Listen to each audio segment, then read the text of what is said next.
Hey, what's up, guys? This is Todd. Thank you for coming back and joining my channel. Just came out to talk to you about a couple of days ago. I went out to investigate an old jail that's been abandoned for like 20 years. It was made in 1902. Cost a little over $8,000 to make. It's pretty interesting. The bad part about it was, for some reason, I have no idea why, they wouldn't let me videotape in there. But I did take some pictures, so I'm going to show you those pictures and stuff. It's pretty neat, pretty interesting.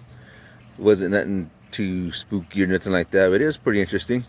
But I'm going to show you a little bit of pictures and stuff, what all happened out there, you know, how it looked. And it's pretty interesting. The sheriff actually lived in the jail underneath it, and you'll see the little apartment in the pictures. So I hope you enjoy. God bless. Remember, always be safe.